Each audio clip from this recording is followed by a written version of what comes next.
In this video, I'm going to be talking about some crazy tricks that's going to help you get any fruit in the game. If you want to know all methods for you to obtain new expensive fruits, this is the video you want to watch later on. I will show you a secret method that not many players know about, so keep watching. The first and the most known method of getting fruits is the Blox fruit stealer cousin or the Blox fruit getcha, and he is there. Throughout all 3 C's from the beginning of the games, you can find him as early as in the Jungle Island, in the first C, also behind the Kingdom of Rose Cafe in the second C, and the Floating Turtle Mansion in the third. See, so just like with any other method, it has its own pros and cons. Let's start with the pros. Pros of this method is that it's probably the method that will get you the most amounts of different fruits. You never know what fruit you are going to get, so it may be a bad one, like Chop, or a super insane one like Kitsune. Or such, it relies mostly on luck, but of course, you are going to get more bad ones than good ones. But of course, you cannot do it forever. It has a limit. The limit is that you can only roll 1 fruit every 2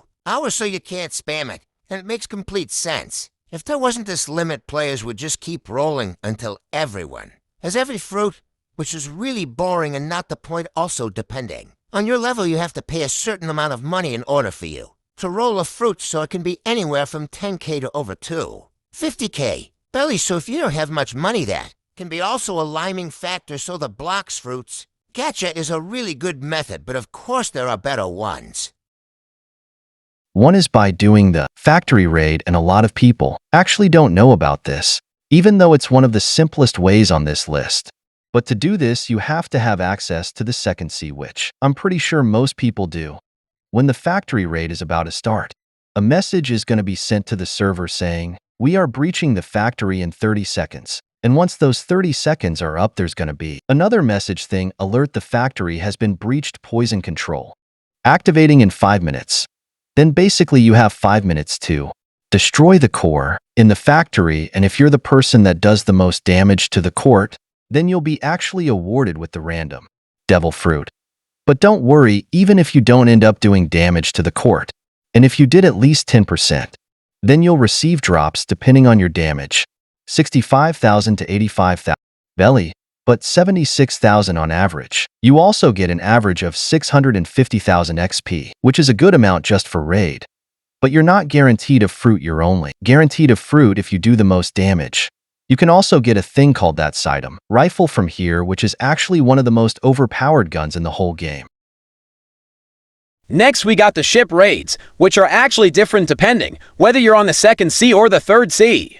The way the ship raids work are pretty simple. You just have to sail across the sea in a boat. Then to different ships are gonna spawn on you, and they also have a chance of being the Grand. These ships are basically just gonna start shooting cannonballs at your ship until your ship sinks, and this raid actually ends when your ship sinks, so the health of your ship decides the amount of time you have to destroy those ships if you're trying to do this raid. Make sure you have the magma B to equip it, because that's definitely the best for C battle just because of the way the fruit works. And if you want to do something a little extra, make sure you also have the shark V for equip, because everyone knows that the shark race is really overpowered in water. This is the rich way of obtaining fruits.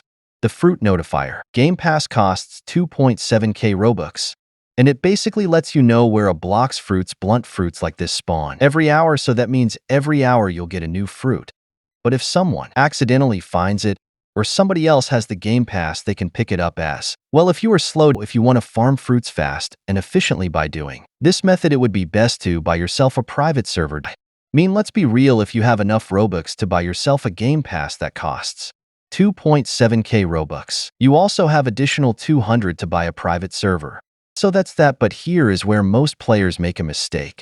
They try and hunt these fruits without a Game Pass, so they are just lurking around the sea hoping that they will find a random fruit on the ground, which makes no sense.